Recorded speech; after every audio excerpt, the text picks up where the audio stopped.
Assalamualaikum and hai semuanya. Dah makan ke tu? Kali ni Bu Manis nak kongsikan resepi dan cara Bu Manis masak udang masak sambal bersama petai. Buat peminat sambal, buat peminat petai, jom tengok cara dah Bu Manis masak sambal petai ni kan. Selera tak? Mudah-mudah je bahan dia. Jom kita tengok. Inilah bahan yang kita perlukan. Nama pun sambal udang bersama petai kan. Mestilah ada udang dan juga petainya. Tak gitu. Dan untuk petai ni, Bu Manis guna petai yang dah siap buang dia punya kulit tau. Tapi Bu Manis kerat dua macam tu lah, supaya nanti kita boleh nampak kat dalam tu. Kadang dekat petai tu ada sebiji dua, kadang ada ulat petai tu kan. Bila kita kerat dua macam tu boleh nampak. So nanti kalau ada ulat kat dalam tu, boleh kita basuh, kita buang ulat tu kan. Kemudian Bu Manis guna asam jawa, sedikit belacan, bawang putih yang diiris, bawang besar yang diiris. Udang tu ikutlah nak guna besar mana. Bu Manis guna udang yang sedang-sedang besar gitu je. Bu Manis dah siap buang dia punya kepala dengan dah basuh bersih, cuci dia punya urat kat belakang, dah buang kan. Kemudian cili kisar, ni Bu Manis ada kongsikan tau cara dan tip nak buat cili kisar tahan lama dan tak cepat kulak. Boleh tengok dekat video sebelum ni. Kemudian macam biasalah, kita ada garam, gula, cukup rasa. Jom kita tengok cara-cara ni juga. Mudah je. Jom. Mula-mula macam biasalah, panaskan kuali, masukkan minyak, tunggu kita punya minyak tu betul-betul dah panas orang kata. Bolehlah nak masukkan kita punya bawang putih, kita punya bawang besar yang dihiris tadi tu. Bawang besar dengan bawang putih ni kita tumislah sampai naik bau keperangan sikit gitu. Macam biasalah kan, kalau kita nak buat sambal ni memang tak bawang putih, bawang-bawang ni kita masuk dulu tumis bagi orang kata layu-layu keperangan sikit macam tu. Ni nampak kita punya bawang pun dah keperangan, bau pun dah naik. Boleh masukkan kita punya cili kisar.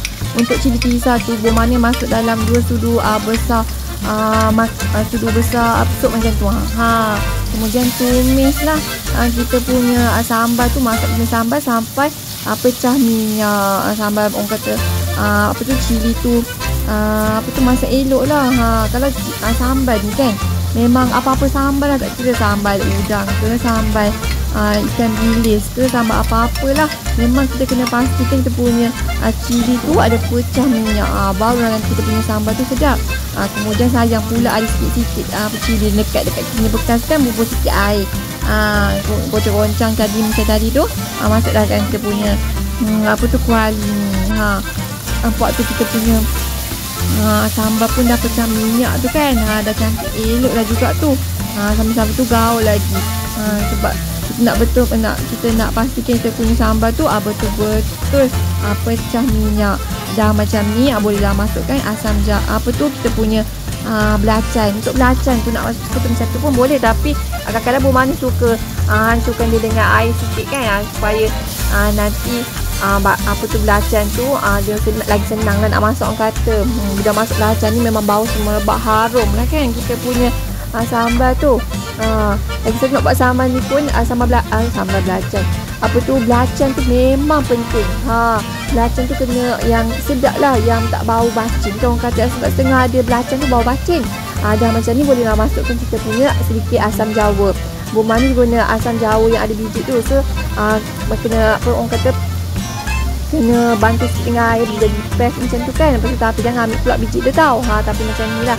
Tapi setengah tu memang ada asam jawa yang dah kata dah memang tak ada biji tu kan. So just bancukan dengan air sikit, boleh masukkan dengan sambal. Macam biasalah, gaul-gaul lagi kita punya sambal ni sampai betul-betul masak. Memang wangi semerbak harum lah kita punya sambal ni bau dia, sebab kita dah masuk belacan kan. Bu Manis pula guna belacan tanjung dawan. Mak Bu Manis bagi memang sedap. Kalau orang yang biasa makan belacan tanjung dawan kan, mesti tahu memang sedap. Kemudian masukkan kita punya gula tu, masuklah cukup rasa. Bu Manis masukkan dalam 3 sudu dulu gula. Untuk sambal ni Bu Manis bubuh sikit gula, sebab ni nak bagi seimbangkan rasa dia punya sambal tu kan. Satu Bu Manis tak guna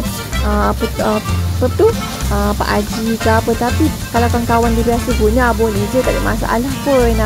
Kemudian masukkan kita punya garam tu, bawang manis masukkan dululah dalam satu tudu kecil macam tu kan. Nanti kita adjust tengok. Kalau dah okey, tak payah dah lah. Kalau rasa kurang masin, boleh masukkan garam. Kalau rasa terlebih masin, kan pandai lain je buat air ke apa kan. Tapi ni bawang manis untuk keselamatan, bawang manis masukkan dulu satu tudu kecil. Gaul-gaulkan lah sampai kita punya sambal itu macam garing, macam masak kan. Memasukkan kita punya udang ni tak perlu nak masak lama sangat pun kan.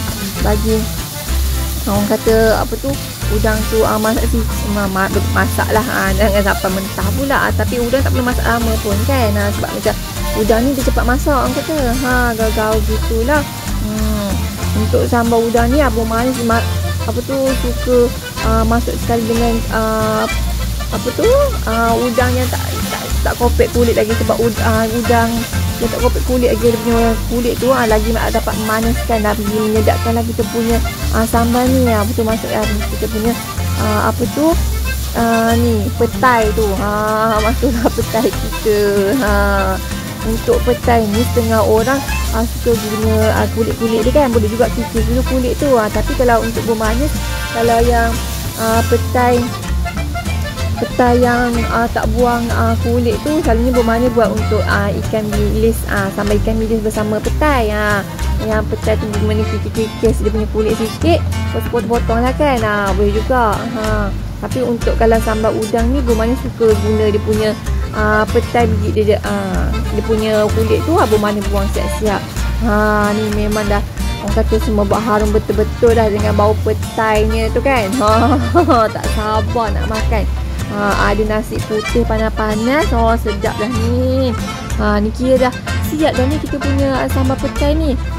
Bolehlah cedok masuk kat dalam kita punya pinggan. Bau dia memang semerbak harum lah. Buat peminat petai tu memang tahulah kan. Memanglah sedap.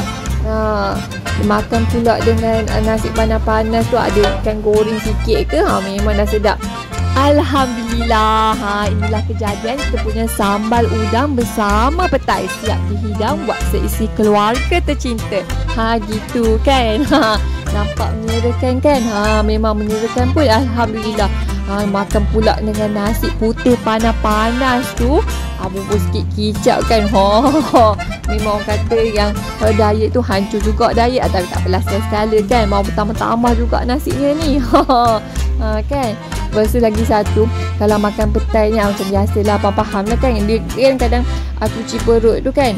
Jangan kalau kita esok tu nak pergi mana-mana ke apa jalan jauh ke, janganlah makan petai tu banyak sangat. Risau lagi nak ke toilet banyak kali pula kan. Tapi yang jadi tahan tu tak apa, tak ada masalah pun kan. Sekali orang kata buat kawan-kawan yang sukakan sambal udang bersama petai ni, jangan lupa untuk cuba tau resepi ni. Semoga resepi kali ni memberi manfaat buat kawan-kawan nonton. Jadi jangan lupa juga untuk subscribe, like, share and komen ya. Assalamualaikum, bye.